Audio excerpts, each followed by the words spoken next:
Match number 14 DC versus GT. ఈ match చాలా ఇంట్రెస్టింగ్గా ఉంటుంది. కారణం ఏంటంటే లాస్ట్ ఐపీఎల్లో వచ్చేసి ఢిల్లీని వచ్చేసి ప్లే ఆఫ్స్ క్వాలిఫై కాకుండా అయితే జీటీ చేశారు. ఎందుకంటే వాళ్ళు 2 మ్యాచ్లు ఢిల్లీ మీద అయితే గెలిచారు. దానివల్ల అయితే వాళ్ళైతే ప్లే ఆఫ్స్ క్వాలిఫై కాలేకపోయారు. ఇక్కడ చూసుకుంటే ఈసారి ఢిల్లీ చాలా స్ట్రాంగ్గా ఉంది. ముఖ్యంగా వచ్చేసి సమీర్ రిజ్వీ 2 మ్యాచ్లు అయితే అద్భుతంగా గెలిపించాడు. సో ఈ మ్యాచ్లో కూడా అటువంటి మంచి ఇన్నింగ్స్ ఆడతాడో లేదో చూడాలి. ఎందుకంటే థర్డ్ టైం కంటిన్యూగా అలాంటి ఇన్నింగ్స్ ఆడడం అంటే కష్టమే, ఫెయిల్యూర్ అయ్యే ఛాన్స్ ఎక్కువ ఉంది. చూడాలి ఎలా ఆడతాడు అనేది. ఇంకా చూసుకుంటే కేఎల్ రాహుల్ కూడా 2 మ్యాచ్లో నిరాశపరిచాడు. సో ఈ మ్యాచ్లో ఖచ్చితంగా ఆడాల్సి ఉంటుంది. సో నిషాంక కూడా ఫస్ట్ మ్యాచ్లో ఫెయిల్ అయినా కానీ సెకండ్ మ్యాచ్లో అయితే ఆడాడు. సో ఓవరాల్గా చూసుకుంటే వెల్ బ్యాలెన్స్డ్గానే ఉంది బౌలింగ్ బ్యాటింగ్ రెండింటిలో. కానీ ఇక్కడ జీటీ పరంగా చూసుకుంటే జీటీ వచ్చేసి లాస్ట్ మ్యాచ్లో వచ్చేసి కెప్టెన్ మిస్ అయింది గిల్ని. ఈ మ్యాచ్లో అయితే కెప్టెన్ వచ్చేసి బ్యాక్ వచ్చాడు ఇంజరీ నుంచి కోలుకొని. సో ఇక్కడ చూసుకుంటే మంచి గుడ్ సైన్ వాళ్ళకి. ఎందుకంటే వాళ్ళ టాప్ 4 బ్యాట్స్మెన్స్ రన్ చేస్తేనే వాళ్ళైతే పెద్ద స్కోర్ చేస్తారు, గెలిచడం కూడా ఉంటుంది. లేకుంటే ఖచ్చితంగా వాళ్ళైతే ఒక చిన్న స్కోర్ చేస్తారు 150 బిలో అలా. ఎందుకంటే టాప్ 4లో ఉన్నటువంటి బట్లర్ కానీ తర్వాత వచ్చేసి గిల్ నెక్స్ట్ సుదర్శన్ వీళ్ళు మాత్రమే స్కోర్ చేస్తారు. వీళ్ళంతా ఫెయిల్ అయితే ఖచ్చితంగా 150 బిలో అలా అయితే స్కోర్ చేస్తారు. చూడాలి ఈ మ్యాచ్లో ఎలా అనిస్తుంది. ముఖ్యంగా వచ్చేసి బట్లర్ కానీ గిల్ కానీ అంత ఫామ్లో అయితే లేరు. సాయి సుదర్శన్ అయితే ఫామ్లోకి వచ్చాడు. లాస్ట్ మ్యాచ్లో మంచి ఇన్నింగ్స్ అయితే ఆడాడు. జీటీ మిడిల్ ఆర్డర్ చూసుకుంటే చాలా వరస్ట్గా ఉంది. దానికి రీజన్ ఏంటంటే తెవాటియా కానీ తర్వాత అక్కడ వచ్చేటువంటి సుందర్ కానీ నెక్స్ట్ ఫిలిప్పి వీళ్ళెవరు సరిగా ఆడడం లేదు. సో వీళ్ళు ఆడినప్పుడు ఖచ్చితంగా ఓపెనర్స్ తర్వాత వచ్చేటువంటి 1 డౌన్ తర్వాత 2 డౌన్ ప్లేయర్ ఖచ్చితంగా ఆడాలి. వీళ్ళు ఆడకుండా వీళ్ళంతా స్కోర్ అయితే చేయరు. ఈవెన్ రషీద్ ఖాన్ కూడా అంత గొప్పగా బౌలింగ్ కూడా ఏం చేయడం లేదు. లాస్ట్ మ్యాచ్లో అయితే ఒక వికెట్ తీశాడు. కానీ వీళ్ళ బౌలింగ్ కూడా ధారాళంగా పరుగులు ఇస్తున్నారు. ప్రసిద్ధ్ కృష్ణ కానీ తర్వాత వచ్చేసి రషీద్ ఖాన్ కానీ ఈవెన్ వాళ్ళకు ఒక 6th బౌలింగ్ ఆప్షన్ కూడా లేదు, ఉన్నా కానీ వాడుకోవడం లేదు. జీటీ మ్యాచ్కి పెద్దగా చేంజెస్ ఏం చేయకపోవచ్చు. ఓన్లీ కెప్టెన్ మాత్రం తిరిగి వస్తాడు గిల్. సో ఇక్కడ చూసుకుంటే గిల్ ప్లేస్లో ఆడేటువంటి ఓపెనర్ అయితే ఈ మ్యాచ్లో డ్రాప్ చేస్తారు. సో మ్యాచ్ విషయానికి వస్తే మ్యాచ్ జరిగే స్టేడియం వచ్చేసి అరుణ్ జైట్లీ స్టేడియం. ఇక్కడ వచ్చేసి వర్షం పడే ఛాన్స్ అయితే ఉంది. పెద్ద వర్షం ఏం కాదు కానీ స్టార్టింగ్లో పడే ఛాన్స్ అయితే ఉంది. సో ఇక్కడ టాస్ గెలిచిన టీం ఖచ్చితంగా ఫీల్డింగ్ అయితే తీసుకుంటారు. ఈ స్టేడియంలో లాస్ట్ ఇయర్ మొత్తం మ్యాచ్లు అయితే ఎక్కువ స్కోర్ అయితే నమోదయ్యాయి 200 అలా. ఇప్పుడైతే అంతగా నమోదయ్యలేవు. ఈవెన్ ముంబై ఢిల్లీ ఆడినప్పుడు కూడా ఒక 160 స్కోర్ అయితే నమోదైంది. సో ఇక్కడ చూసుకుంటే ఖచ్చితంగా పెద్ద స్కోర్ అయితే కాదు. సో ఇక్కడ చేజింగ్ కూడా ఈజీగా ఉండదు, కొంచెం కష్టంగానే ఉంటుంది. కాకపోతే ఫస్ట్ ఎవరైనా టాస్ గెలిస్తే చేజింగ్ తీసుకుంటే ఒక నమ్మకం అయితే వస్తుంది, టార్గెట్ చేయొచ్చు అని. ఎందుకంటే 200 అబోవ్ స్కోర్ అయితే కాదు కదా. సో టాస్ గెలిచిన కెప్టెన్ ఖచ్చితంగా ఇక్కడైతే చేజింగ్ తీసుకునే ఛాన్స్ అయితే ఉంది. సో ఇక్కడ వచ్చేసి 160 170 కూడా మంచి స్కోర్ లాగే ఉంది పోయిన మ్యాచ్ చూస్తుంటే. సో టీం వైజ్ చూసుకుంటే డీసీ వచ్చేసి పెద్దగా చేంజెస్ చేసేలా కనిపించడం లేదు వాళ్ళు. ఎందుకంటే వాళ్ళ టీం 2 మ్యాచ్లు గెలిచి వచ్చారు. హ్యాట్రిక్ విజయం మీద అయితే కన్ను వేసి ఉంటారు. వాళ్ళ ఓపెనర్స్ రాహుల్ కూడా ఫామ్లోకి వస్తే బాగుంటుంది. తర్వాత వచ్చే బ్యాట్స్మెన్ అందరూ కూడా ఫామ్లోనే ఉన్నారు. సమీర్ రిజ్వీ కానీ నిషాంక కానీ మిల్లర్ కానీ తర్వాత స్టబ్స్ అక్షర్ పటేల్ సూపర్గా బౌలింగ్ బ్యాటింగ్ 2 చేస్తున్నాడు. ఇక్కడ ఎటువంటి ఇబ్బంది లేదు. ఈ సీజన్లో డీసీ బౌలింగ్ కూడా చాలా అద్భుతంగా ఉంది. ముఖేష్ కుమార్ కానీ ఎంగిడి తర్వాత కుల్దీప్ యాదవ్ అక్షర్ పటేల్ ఈవెన్ వాళ్ళ 6th బౌలర్ ఆప్షన్ అటువంటి విపురాజ్ నిగమ్ కానీ చాలా మంచిగా బౌలింగ్ చేస్తున్నారు. ఇక్కడ ఎంగిడి కూడా చాలా తక్కువ స్కోర్ ఇచ్చి వికెట్లు అయితే తీస్తున్నాడు. ప్లస్ వాళ్ళకి వచ్చేసి స్లోయర్ బాల్స్లో ఆపోనెంట్ని చాలా ఇబ్బంది పెడుతున్నారు. ముంబైని కూడా అలా ఇబ్బంది పెట్టే వాళ్ళైతే పెద్ద స్కోర్ చేయలేకపోయారు. ఇక్కడ బౌలింగ్ ప్లస్ బ్యాటింగ్ చాలా అద్భుతంగా ఉంది. మిడిల్ ఆర్డర్లో కూడా కొంచెం ఇక్కడ ఫేస్ చేయాల్సి ఉంది స్ట్రగుల్స్. ఎందుకంటే లాస్ట్ 2 మ్యాచెస్లో 1 సైడ్ అయితే గెలిపించాడు రిజ్వీ. సో ఇక్కడ ఒకవేళ రిజ్వీ ఫెయిల్ అయితే మిడిల్ ఆర్డర్ ఖచ్చితంగా స్ట్రగుల్స్ ఫేస్ చేసి ఇక్కడ మంచి స్కోర్ అయితే చేయాలి. మిల్లర్ స్టాబ్స్ నెక్స్ట్ వచ్చేసి అక్షర్ పటేల్ లాస్ట్ మ్యాచ్లో డక్అవుట్ అయ్యాడు కదా.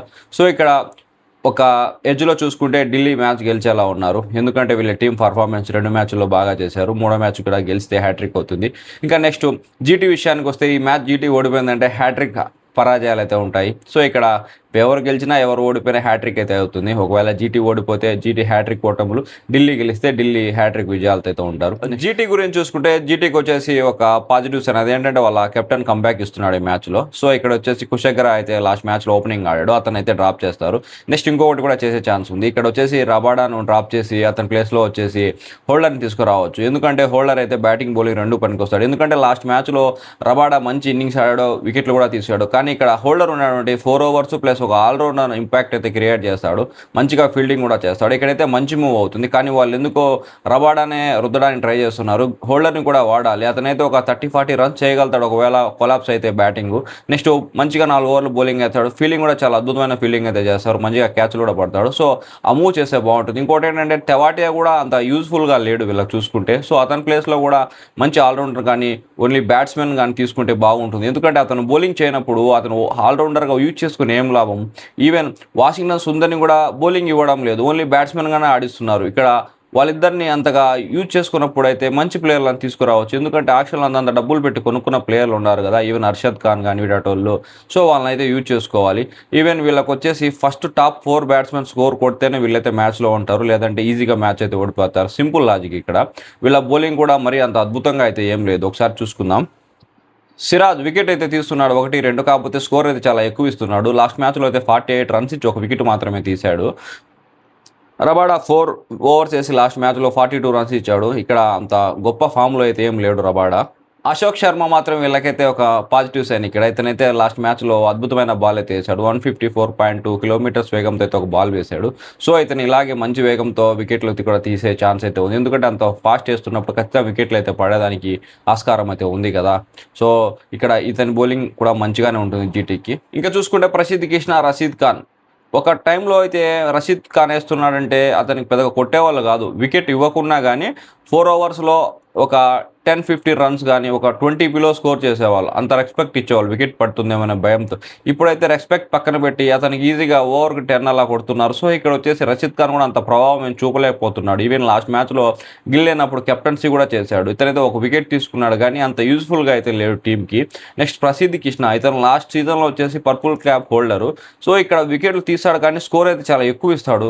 సో, ఇక్కడ అంత స్కోర్ ఇచ్చినప్పుడైతే దాన్ని చేంజ్ చేసే టైంలో ఖచ్చితంగా ఇబ్బంది అయితే ఉంటుంది. లాస్ట్ మ్యాచ్‌లో అదే వీళ్ళు ఫేస్ చేశారు. 200 అబోవ్ స్కోర్ అయితే రాజస్థాన్ మీద చేజ్ చేసేటప్పుడు చాలా కష్టాలు పడ్డారు. ఈవెన్ వాళ్ళ బ్యాట్స్‌మెన్స్ రషీద్ ఖాన్, తర్వాత రబాడా అయ్యారు. వాళ్ళ బౌలర్లు బ్యాట్స్‌మెన్స్ స్కోర్ కొట్టేంత అవసరం అయితే పడింది. సో, ఇక్కడ ఖచ్చితంగా స్కోర్ అయితే తక్కువ వేయాలి. ఇక్కడ ప్రసిద్ధ్ కృష్ణ గానీ, సిరాజ్ కానీ వీళ్ళు అసలు బ్యాట్ అంటే ఏంటో అన్నట్టు ఫీల్ అవుతారు. బ్యాటింగ్ వచ్చారంటే ఒక 5 రన్స్ కూడా వీళ్ళు కొడతారన్నట్టయితే మనం వీళ్ళ గురించి ఆశించలేము. ముఖ్యంగా చూసుకుంటే ఆస్ట్రేలియా గానీ, న్యూజిలాండ్, ఇంగ్లాండ్ ఎక్కడైనా గానీ బౌలర్లు మంచిగా పర్ఫార్మెన్స్ అయితే ఇస్తారు. మనం చూసింటాం స్టార్క్ కానీ, తర్వాత ఈవెన్ హేజల్‌వుడ్ కానీ, లేదన్నా జంప్ అయినా కానీ లయన్ వీళ్ళందరూ ఆడతారు. కానీ ఇక్కడ చూసుకుంటే మన ఇండియన్ బ్యాట్స్‌మెన్స్ మాత్రమే బ్యాటింగ్ ఆడాలి. బౌలర్లు మాత్రం ఈవెన్ 10 బాల్ పేస్ చేయాలనే గానీ చేయలేరు. సో, అప్పుడు ఖచ్చితంగా తక్కువ స్కోర్ అయితే ఇవ్వాలి కదా! సో, సిరాజ్ ఇటువంటోళ్ళు బ్యాటింగ్ అయితే ఆడలేరు. స్కోర్‌లు మాత్రం 50లు ఇస్తారు. చూడాలి వీళ్ళు ఈ మ్యాచ్‌లో ఎలా రాణిస్తారు. ముఖ్యంగా 40 అయితే ఖచ్చితంగా కొట్టించుకుంటున్నారు. సో, ఓవరాల్‌గా చూసుకుంటే మ్యాచ్ చాలా ఇంట్రెస్టింగ్‌గా ఉంటుంది. ముఖ్యంగా వచ్చేసి రాహుల్‌కి మంచి ఫామ్ అయితే ఉంది జీటీ మీద. ఈవెన్ సెంచరీ కూడా చేస్తున్నాడు ఫాస్ట్‌లో. చూడాలి అతను ఎంతమందికి రాణించి ఈ మ్యాచ్‌లో ఫామ్‌లోకి వస్తాడనేది. నెక్స్ట్ వచ్చేసి గిల్ కూడా ఎక్కడైతే అతను ప్రూవ్ చేసుకోవాలి. ఎందుకంటే అతనికొచ్చేసి ఖచ్చితంగా ఒలింపిక్స్‌లో ఆడాలని అయితే కలగా ఉంటుంది. టీ20 ఇక్కడ జరుగుతుంది కాబట్టి. సో, వాటన్నిటిలో రాణించాలంటే ముందు ఇక్కడ రాణించాలి కదా! లేకుంటే అతనొచ్చేసి టీ20 టీమ్ దగ్గరకు కూడా రానివ్వరు. సో, ఇక్కడొచ్చేసి ఖచ్చితంగా గిల్ కూడా రాణించాలి. ఈవెన్ బట్లర్ కూడా అంత గొప్ప ఫామ్‌లో ఏం లేడు. లాస్ట్ మ్యాచ్‌లో కొంచెం ట్రై చేశాడు గానీ అతనైతే పెద్ద ఇన్నింగ్స్ బాకీ పడి ఉన్నాడు. అతను 50+ స్కోర్ చేసి చాలా రోజులైంది టీ20లో. చూడాలి ఈ మ్యాచ్‌లో ఏమైనా చేస్తాడేమో. ఎవరు గెలుస్తారనుకుంటారో మీరైతే కామెంట్ చేయండి. Thanks for watching this video.